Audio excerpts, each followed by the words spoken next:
pertanyaan. Patutlah datang pertanyaan. Rupanya 15 menit lagi waktu habis.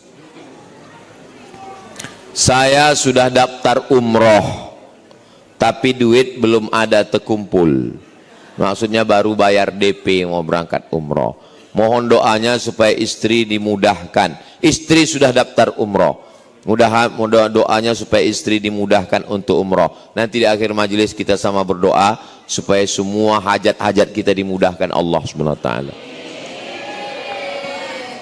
Bagaimana hukum jual beli online yang tidak langsung terlihat barangnya? Selama transaksi itu tidak mengandung 3. Pertama, tidak ada gharar, gambling, judi tak jelas. Yang kedua, tidak ada zulm, aniaya. Yang ketiga, tidak ada yang namanya ghish, tipu, maka akadnya sah.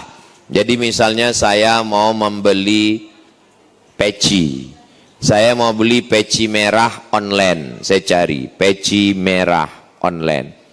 Nah, saya tengok ada perwakilannya di Pekanbaru. Kalau nanti tiba-tiba yang datang ini tak sesuai, yang mau dipesan merah hati, yang datang merah tai ayam. Harus sesuai. Kemana kita komplain? Nomornya ada apa tidak? Perwakilan di Pekanbaru ada apa tidak? Karena kebanyakan masalah judi online tak sesuai dengan judi online pula. Jual beli online tak sesuai dengan ekspektasi, tak sesuai dengan yang dibayangkan. Maka hukum asalnya akadnya sah. Di mana akadnya? Kan ada syarat jual beli di situ. Aku beli barang ini dengan harga 50.000 tunai, aku jual. Akad itu ada namanya ijab qabul, tapi ada namanya baik bil mu'atah. Ijab qabul itu saya beli duku di pinggir jalan, mau pergi ke Rokan Hulu, nampak saya langsat, berhenti, saya bayar. Berapa kok, Mak? 50.000. Saya kasih duit 15.000. Waktu saya ambil, apa kata dia? Jual yo. Saya bilang boli. Maka saat jual beli itu akad. Nah, ketika online, cemana mau bilang jual belinya? Itulah dia waktu kita mengklik itu. Waktu mengklik, apakah Anda suka barang ini? Yes. Apakah ukurannya cocok nomor 9? Yes. Apakah warnanya sesuai dengan keinginan Anda? Yes. Nanti kalau tidak sesuai, komplain ke nomor ini. Yes. Perwakilan kami di Pekanbaru ada di Jalan Purwodadi dekat Masjid Al-Ansor. Iya pindah ya? Jangan menipu dia. Yes. Saat kita mengokekan semua itu, itulah. Tapi kalau yang menjual penipu, ada unsur ghistipu, ada unsur gharar tidak jelas gambling, ada unsur zulm aniaya, jangan. Maka cerdas bermedsos. Apalagi kalau sampai akad nikahnya medsos. Pas datang yang dipesan hitam manis, yang datang hitam metalik. Bagaimana menyikapi teman yang beda mazhab? Saya jangankan beda mazhab, beda agama datang ke rumah saya. Banyak tamu beda agama datang ke rumah. Datang orang beda agama, pas kami acara baca doa. Bapak, mohon maaf Pak Ustadz, saya Katolik katanya. Bapak duduk dulu sini. Duduk di sini, datang Habib. Kata Habib, kalau mau ikut sholat enggak apa-apa juga, kata Habib.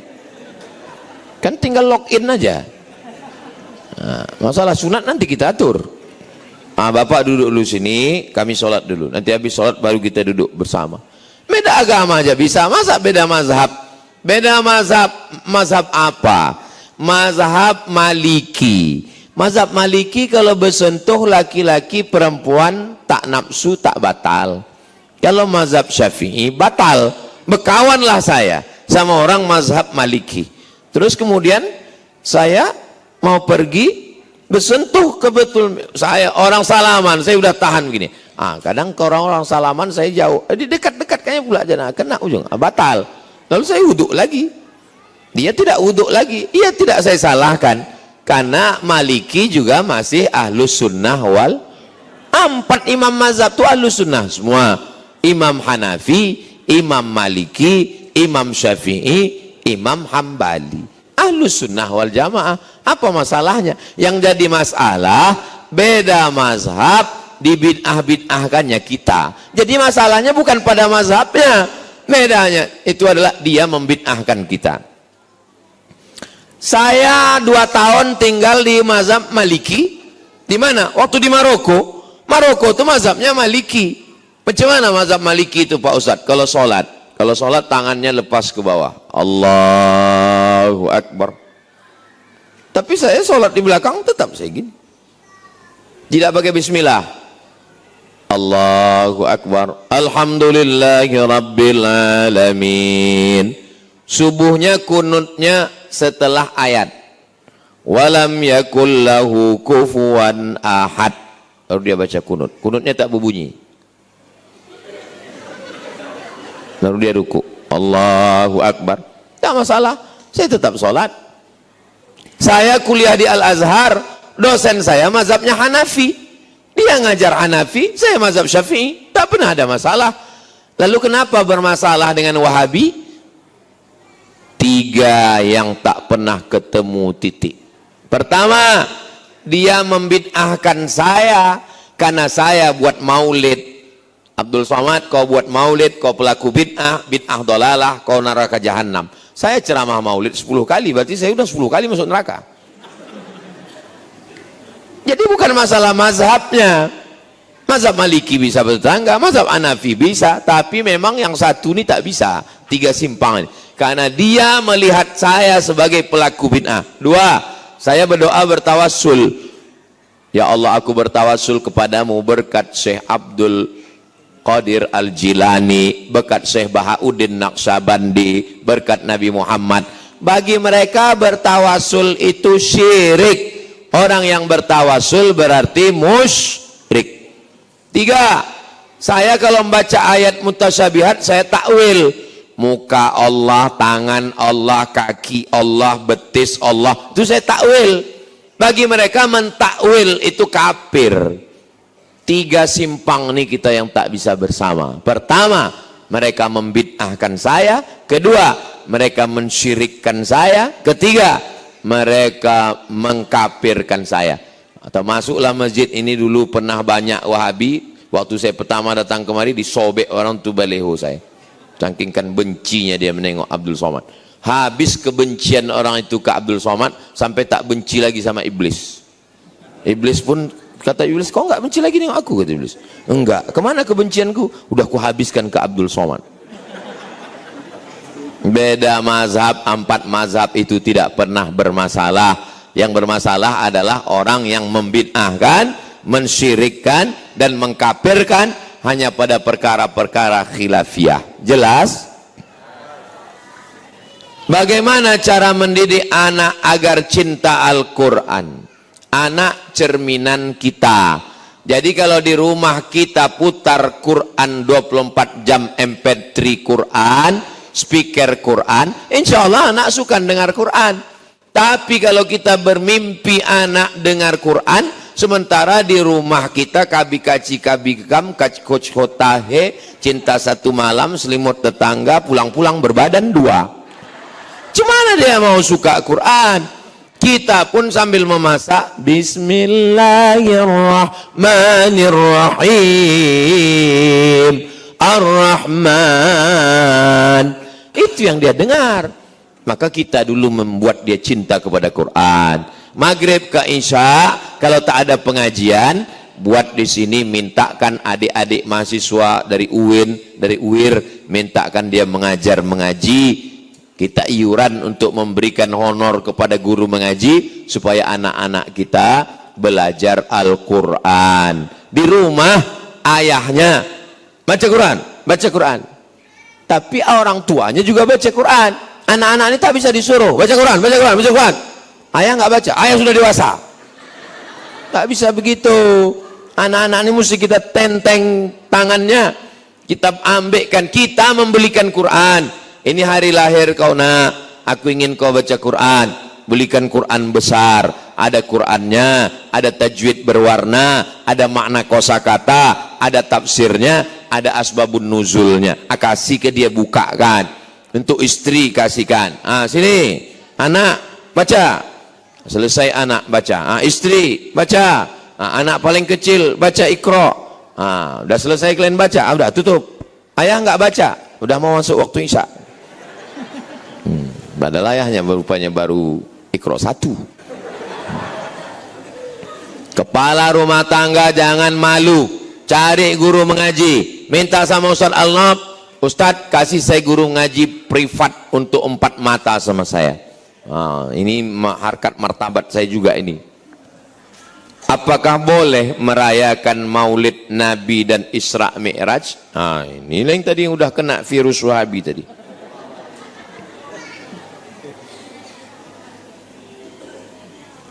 Maulid Nabi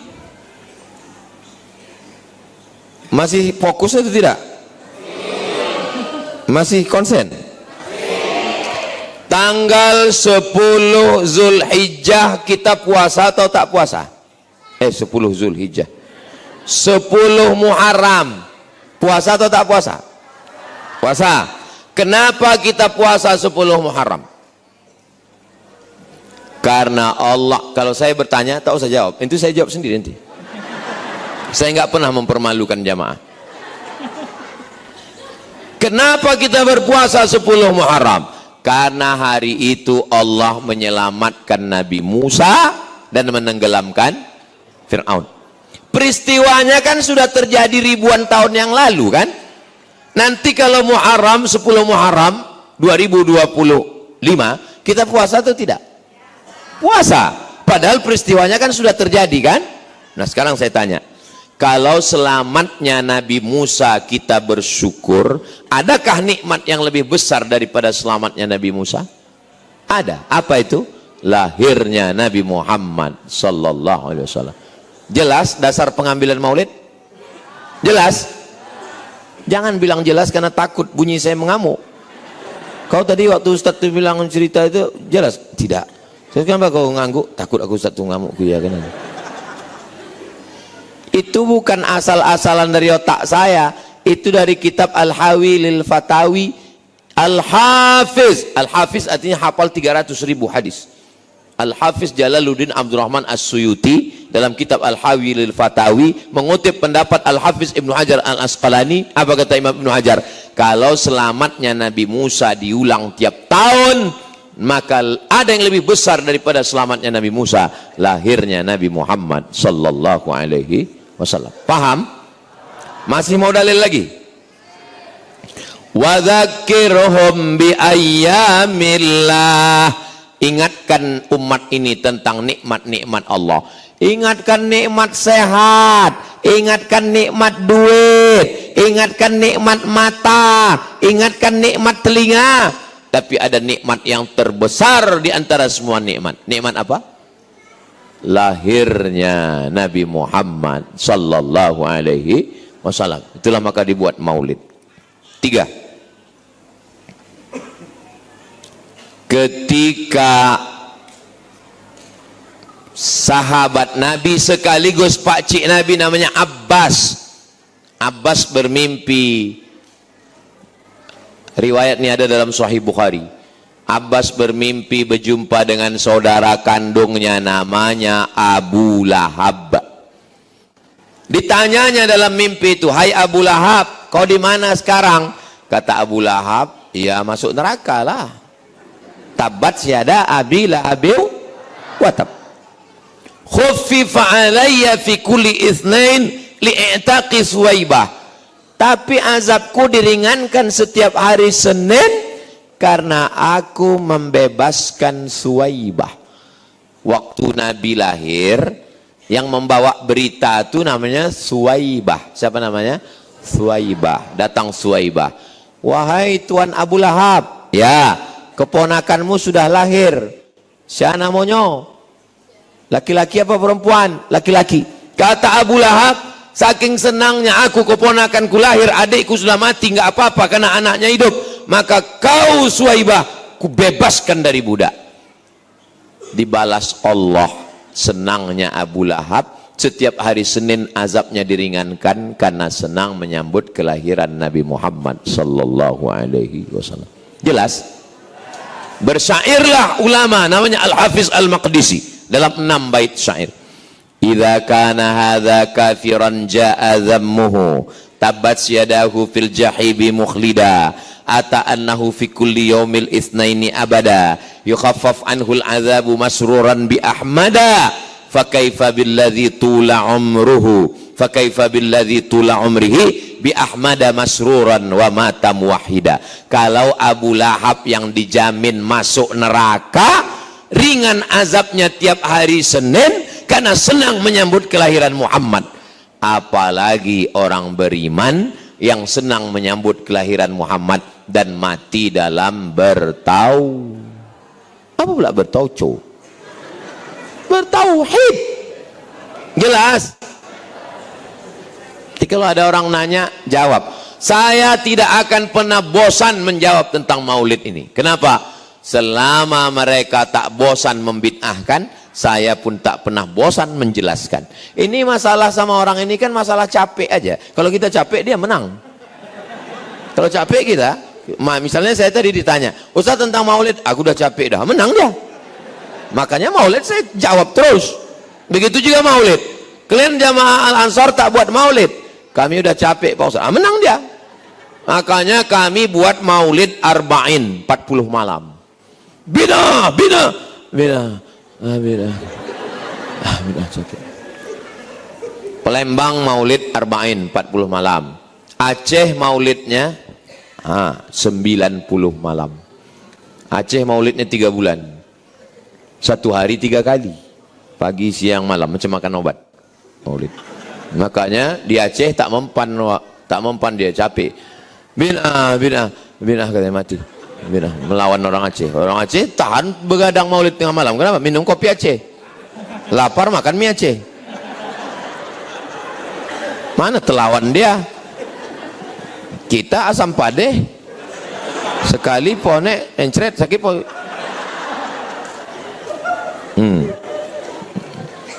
Maulid Nabi, Isra Mi'raj, nuzul Quran, halal bihalal, itu semua adalah sampulnya saja. Isinya di dalam apa? Isinya silaturahim, baca Quran, kata sambutan, ceramah, makan, doa. Ada yang salah? Sampulnya aja. Sama macam orang, ini ada ikan, aku nggak makan ikan. Aku nggak makan ikan, gatal-gatal. Pergi ibu ke dapur, ibu blender kan ikan itu pakai tepung. Habis itu buat empek-empek. Kasihkan kayaknya, habis 3 mangkuk. Habis kayaknya, itu kan tadi yang orang makan itu kan ikan. Oh ikan ya, gitu. Pas bulan maulid, awak buat maulid, dia buat juga apa? Kajian sirah. Maulid juga lah itu bonga. Kan namanya aja beda. Nampaknya emosi Ustaz ini. Enggak, bukan emosi. Apa yang harus dilakukan jika kita merasa sulit istiqomah?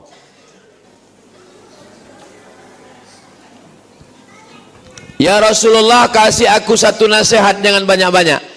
Kata Nabi, nasihatnya cuma satu. Apa dia? Qul amantu billah tsumma istaqim. Istiqamah. Beramal iblis bisa. Iblis itu amalnya 7.000 tahun. 1.000 tahun naik langit 1, 1.000 tahun naik langit 2, 1.000 tahun naik 7.000 tahun sejajar sama malaikat Jibril. Jadi kalau mengandalkan amal, iblis bisa. Ilmu, iblis bisa. Iblis sudah masuk surga. Kita STJ, status tak jelas. Iblis yang tak bisa satu. Apa dia tak bisa? Istiqomah. Nah, macam mana supaya kita ini istiqomah? Yang pertama, kita mesti taubat dulu. Kalau tak taubat, tak bisa istiqomah. Setelah taubat, sholat sunat taubat, mandi taubat, istighfar taubat. Setelah taubat, berjamaah ke masjid, wirid yasin, pengajian. Jangan sendirian, karena orang sendirian ini mudah digoda setan. Matsalul mu'minin kamatsalil asjar. Orang beriman itu macam pokok kayu. Kalau pokok kayu sendiri datang angin patah, tapi kalau pokok kayu ramai, dia dipukul angin, dia saling bersandar. Ya syuddu ba'duhu ba'dha, saling menguatkan. Pertama, taubat. Yang kedua, berjamaah. Yang ketiga, insya Allah pasti istiqomah.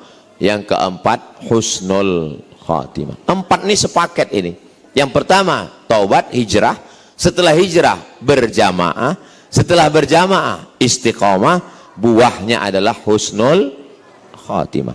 Kenapa kita susah istiqomah? Karena sendirian. Makanya ada pengajian datang. Saya kalau sendirian, payah saya istiqomah. Tapi saya dibawa oleh Ustadz Al-Nob. Ustadz Al-Nob lah yang mengatur semua jadwal 20 jam bersama Ustadz Abdul Somad. Dibawanya saya dari mulai pagi tadi SMK 2. Habis itu pergi entah kemana-mana, pokoknya tak ingat-ingat saya lagi.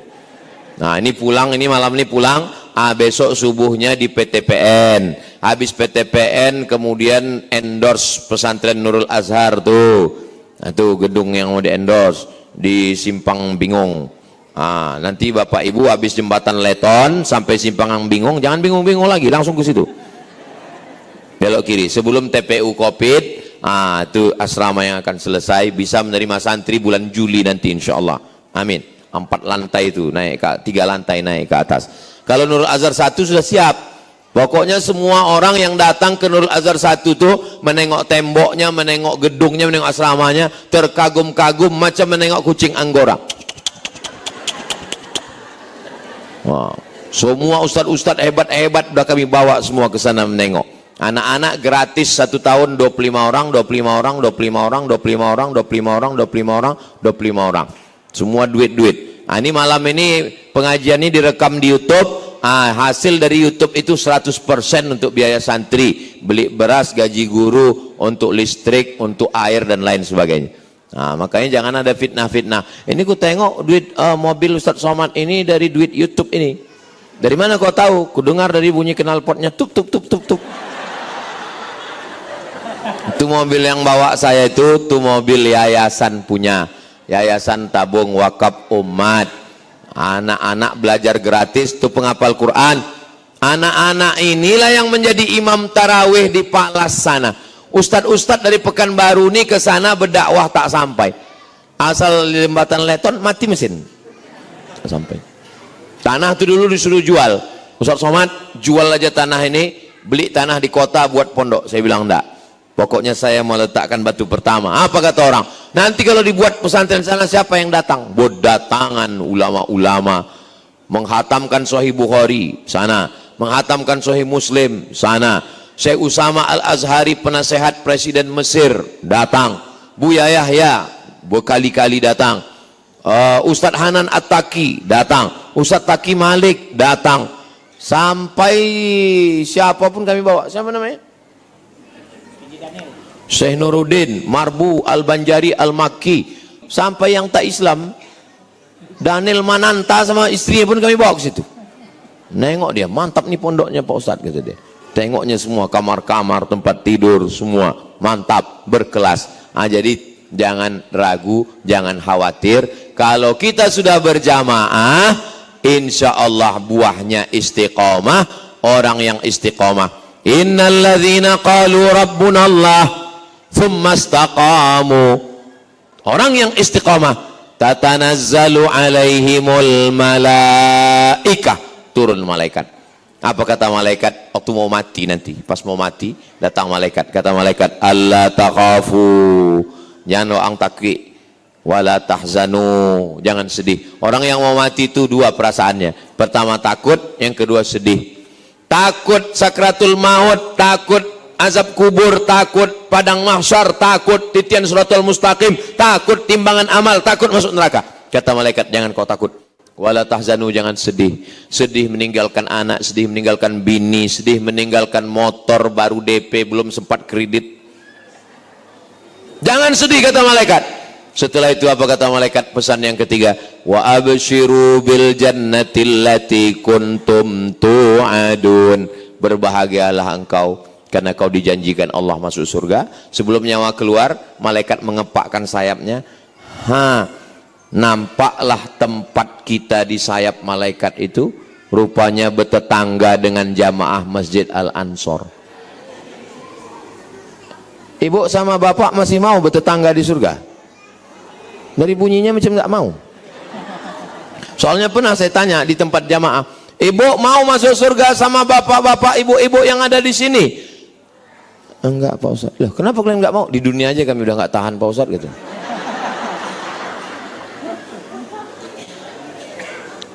Dikepakkan malaikat sayapnya, disitulah nampak tempat kita di surga. Oh, di saat kita tersenyum menengok tempat kita, disitulah nyawa kita keluar, mati dalam keadaan husnul khatimah. Mudah-mudahan kita semua husnul khatimah.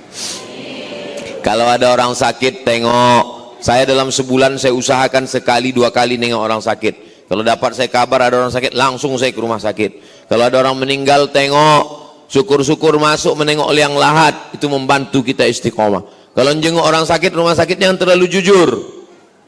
Kok kalau bantu Iko nampaknya tidak sampai hari Jumat kok selesai kok. Doakan. Ustaz, saya diponis dokter katanya saya mau mati nih Pak Ustaz. Apa? Kapan pula dia jadi juru bicara Tuhan? Jangan percaya-percaya tuh. Berapa banyak jamaah yang diponis mati, dokternya mati duluan. Bangkitkan semangat dia. Alhamdulillah aku kalau dijenguk Ustaz Somad tuh bangkit semangat. Tapi begitu datang yang lain aku down langsung. Kalau ada orang-orang yang membuat down semangat, kunci pintu, jangan kasih masuk. Nah, itu semua menguatkan semangat kita dan menguatkan saudara kita yang kita jenguk. Maka tengok orang sakit, tengok orang meninggal, datang ke liang lahat, nengok kuburan. Menengok kuburan itu melembutkan hati, meneteskan air mata dan mengingat mati. Ada nasihat yang tak berbunyi, tak bersuara, itulah dia kematian.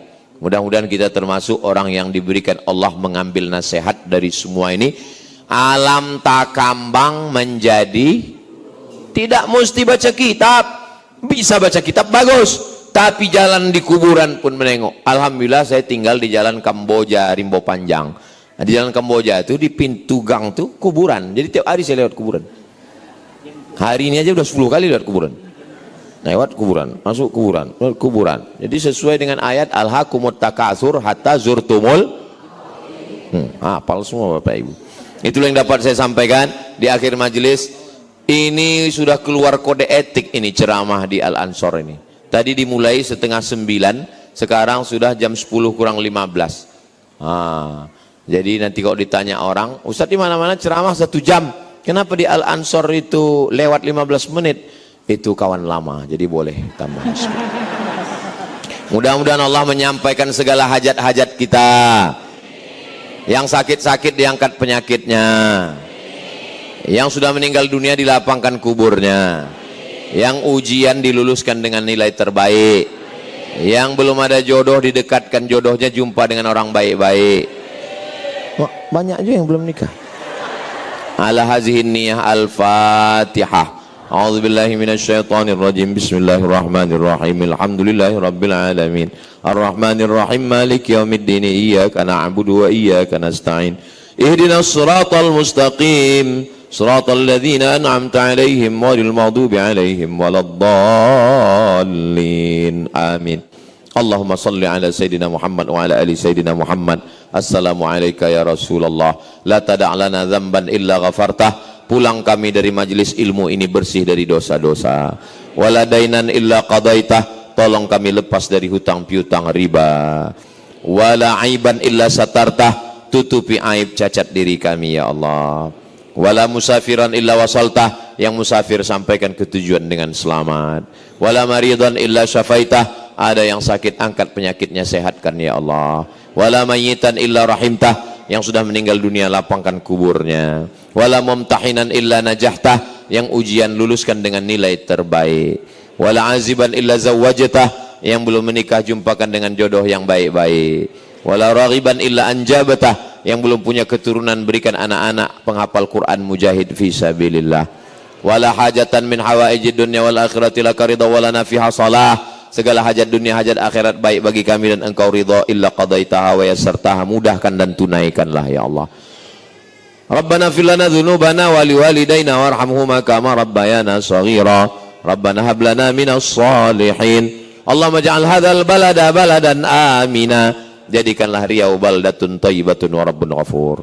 Allahumma dafa'anal ghala wal waba wal fahsya wal riba wal zina wal munkar. Selamatkan Riau Indonesia dari malapetaka bencana riba, zina, LGBT, perbuatan keji dan mungkar. Rabbana atina fid dunya hasanah wa fil akhirati hasanah wa qina adzabannar.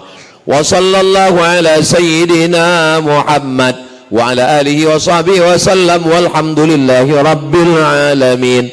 Taqabbalallahu minkum taqabbal ya karim. Terima kasih segala perhatian, mohon maaf segala kesilapan. Saya tutup dengan pantun penutup, menangkap puyuh di Bukit Selasih. Thank you dan terima kasih.